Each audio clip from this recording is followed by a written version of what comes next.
В этой серии передач об уйгурской земле мы начнем с того времени, когда китайский генерал Цзо Цзунтан отвоевал Синьцзян у России. От хаотичной ситуации после Синьхайской революции мы дойдем до уникального положения Цайэ в период республики. Надеемся, что мы сможем показать вам эти 35 лет достаточно лаконичным языком, с четкой логикой и наглядными картами. Давайте сначала посмотрим на несколько ключевых дат. В 1862 году Цинская империя сосредоточила почти все свои силы на осаде столицы тайпинского государства Тиньцзинь, что привело к ослаблению войск в северо-западном регионе. В том же году вспыхнуло Дунганское восстание в Шинси и Ганьсу, и в том же году был захвачен Сиань. В 1864 году произошли восстания уйгуров и дунган в Синьцзяне. В Куче, Хатане, Кашгаре, Турфане и других местах одно за другим объявляли независимость. В том же году царская Россия, воспользовавшись тем, что Цинский двор был занят на западе, принудила его подписать Чугучакский договор. Цинская империя уступила России территорию к югу от озера Балхаш на северо-западе Синьцзяна площадью 440 тысяч квадратных километров. Озеро Иссык-Куль, пограничное озеро между Цинской империей и царской Россией,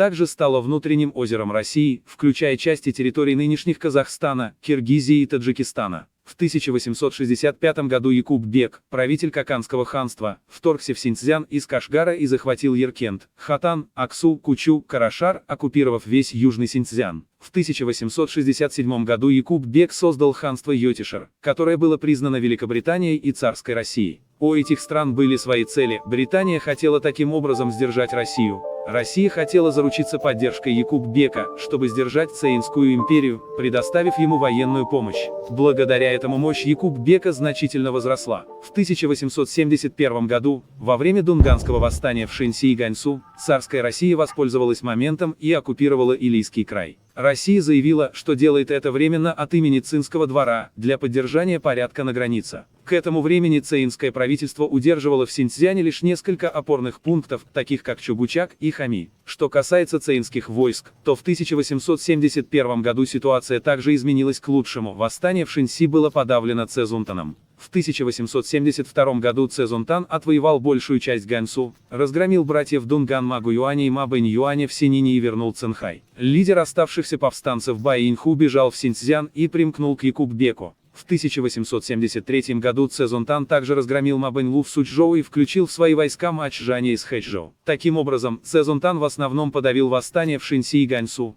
Ачжанье положил начало клану Ма, который впоследствии правил северо-западом как милитаристский клан на протяжении 70 лет. В 1876 году Лю Цзиньтан, во главе сянской армии из Хунани вошел в Синьцзян, захватил Урумчи и занял северный Синьцзян. Он сосредоточил силы для похода на юг против Якуб-бека, контролировавшего южный Синьцзян. Но в 1877 году Якуб-бек внезапно умер и ханство Йотишер начало распадаться. Лю Цзиньтан последовательно захватил Урумчи, Кучу, Карашар, Аксу, Кашгар, Яркент и Хатан. Остатки мусульман Хуэй бежали в Среднюю Азию, став предками нынешних Дунган. В том же году Цзунтан вернул под контроль весь Синьцзян, за исключением Илийского края, оккупированного Россией. Наибольшая заслуга в этом принадлежала Лю Цзиньтану, поскольку он был фактическим главнокомандующим Синь-Цзянской кампании и обладал правом принятия решений на местах. Но обычно вся слава приписывается стратегическому гению Цзунтана. В 1878 году Цзунтан подал доклад с просьбой учредить провинцию Синьцзян, что означало возвращение старой территории в новом качестве. В 1879 году Цзунтан начал активно готовиться к возвращению Илийского края, занятого Россией.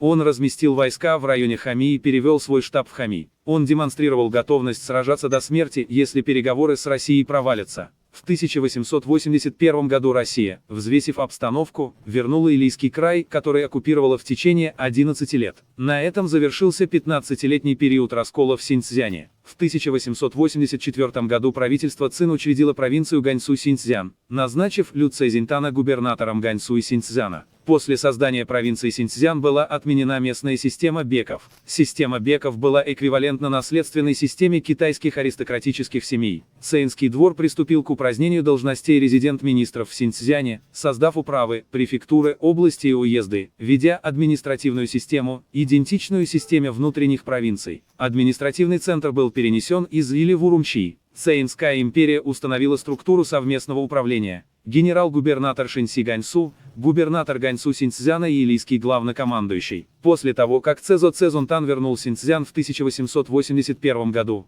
регион оставался стабильным менее 30 лет, а затем снова погрузился в хаос. В 1911 году вспыхнула Синьхайская революция. Вести о революции и сами революционеры добрались до Синьцзяна из Хубэя. Цзинский двор, опасаясь нестабильности на границах, срочно направил военного губернатора Жуйсуна в Или для вступления в должность. Жуйсун был маньчжуром, внуком губернатора Шинси Ганьсу Ютуна. Он был крайне высокого мнения о себе, высокомерен и корыстолюбив, поскольку ранее он успешно урегулировал дело о спорах между китайскими и русскими подданными в Синьцзяне. Двор ему доверял и направил его в Синьцзян для предотвращения мятежей. В отличие от других чиновников, считавших службу на северо-западе ссылкой, они под разными предлогами затягивали и отказывались ехать.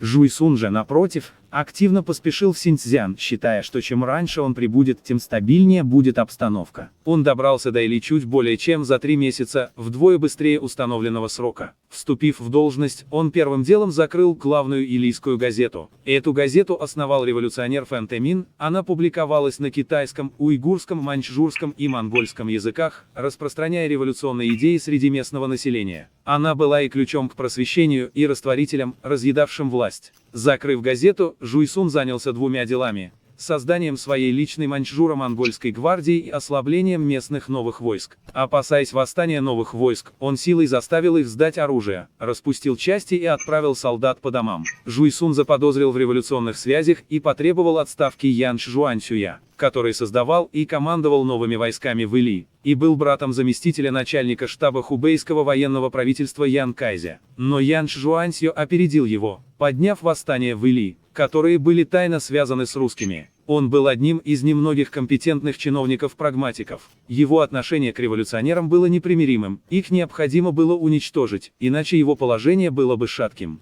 Поэтому он безжалостно преследовал и казнил революционеров. Менее чем через полгода после вступления Юань Дахуа в должность вспыхнуло Учанское восстание, а затем прямо у него под носом, в Урумчи, поднял восстание революционер Лю Сянь Цзюнь. Купец донес об этом Юань Дахуа, и тот немедленно арестовал и казнил Лю Сянь Цзюня. В 1912 году, после отречения цинского императора от власти, Юань Дахуа все еще стягивал войска для наступления на Хами и Или. Он лично руководил операциями из Хами. Стороны какое-то время находились в состоянии патовой ситуации. Революционеры, совершив обходной маневр, атаковали Урумчи. Юань Дахуа к тому времени почувствовал, что ситуация безнадежна, и бежал из Синьцзяна. Как и Жуйсун, Юань Дахуа стал последним губернатором Синьцзяна. В это время начал восходить Ян Цзэньсинь. После бегства Юань Дахуа Юань Шикай назначил Ян Цзэньсиня военным губернатором Синьцзяна, сделав его главой региона. Ян Цзэньсинь был уроженцем Юньнань, выходцем из семьи потомственных земледельцев-ученых.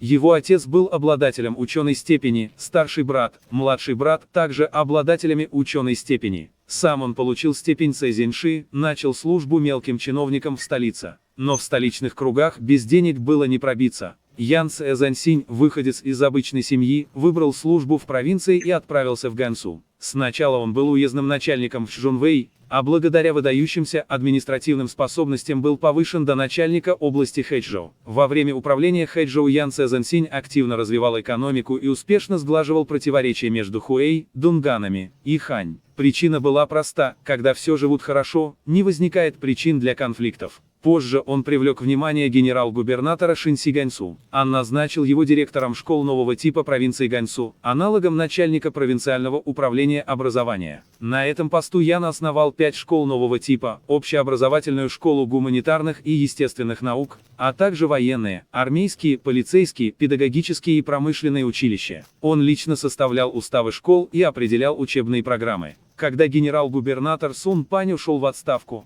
новый генерал-губернатор Шэнь Юнь стал притеснять людей старого руководства. Так карьерный рост Ян Цзэньсиня в Ганьсу остановился. Позже друзья и родственники рекомендовали его губернатору Синьцзяна Лянь Куй. Лянь Куй назначил Ян Цзэньсиня главным управляющим военного училища. В это время Ян и начал накапливать военный опыт. Уже здесь мы видим разносторонне одаренного человека с опытом в администрации, образовании и военном деле. Разумеется, его карьерные достижения этим не ограничивались. Цинский двор начал проведение новой политики в Синьцзяне. Губернатор Синьцзяна Лянь Куй счел Ян Цзэньсиня способным на большее и рекомендовал его Пекину. Позже Ян Цзянсиня приняла императрица Цыси. Возможно, она посчитала, что на местах он принесет больше пользы, чем в столице, и оставила его в Синьцзяне, повысив до начальника области Аксу. Позже губернатор перевел его на пост Даатая Урумчи Мула, что дало ему доступ к первоисточникам информации о ситуации в разных районах. Пройдя такую подготовку в различных местах, он был повышен новым губернатором Синьцзяна Юаньдаху до начальника судебного ведомства в Урумчи. Это была высшая судебная должность в Синьцзяне. Так он стал ключевым чиновником при губернаторе. После Синьхайской революции Ян Цзянсинь начал активно создавать свою собственную силу. Под предлогом защиты столицы Урумчи он предложил Юаньдаху разрешить ему набрать новые войска. Получив одобрение, Ян Цзянсинь немедленно набрал 5 кавалерийских частей из мусульман Хуэй Дунган, став их командиром. Поскольку Ян Цзянсинь давно имел связи на местах и общался с местными дунганскими лидерами, вербовка прошла очень гладко, и он лично отбирал командиров. Солдатами были местные крестьяне Дунгане. Эти войска стали его личной армией. Когда Юаньдаху приказал ему идти в Или на подавление уйгурских революционеров, Ян под разными предлогами уклонялся и бездействовал. По всей видимости, он считал ситуацию неясной и не хотел преждевременно определяться со стороной, предпочитая выжидать и наблюдать. Перед бегством из Синьцзяна Юаньдаху сначала предложил в качестве своего преемника на пост дуду Синьцзяна Даатая Кашгара Юань Хунью. Но Юань Хунью не успел даже выехать, как был убит по приказу лидеров общества ГЛА в Кашгаре. Юаньдаху вынужден был предложить на этот пост Ян Цзянсиня, и это назначение было утверждено Юань Шикаем, президентом Китайской Республики. Хотя Ян Цзянсинь не стал главнокомандующим Синьцзяна, его положение было номинальным, а не реальным. Цинское правительство к тому времени свергнуто, и ежегодная субсидия в 3 миллиона лянов серебра, выделявшаяся на поддержку Синьцзяна, больше не поступала. Финансирование приходилось изыскивать самостоятельно. Что касается юрисдикции, то в цинский период илийский главнокомандующий и резидент-министр Алтая не подчинялись губернатору, а подчинялись напрямую центральному правительству. После убийства илийского главнокомандующего Жуйсуна, революционное военное правительство в Или стало главной политической силой и противником Ян Цзянсиня. Поэтому Ян Цзянсинь сначала пошел на переговоры с илийским военным правительством. Революционеры во главе с Эмином посчитали, что Ян Цзянсиня можно привлечь на свою сторону как важную силу для революции, и выдвинули его кандидатуру на пост военного губернатора Синьцзяна. Однако Ян не доверял ни революционерам, ни обществу ГЛА. Сначала он применил тактику раскола, переведя лидеров кашгарского общества ГЛА подальше от их опорных баз.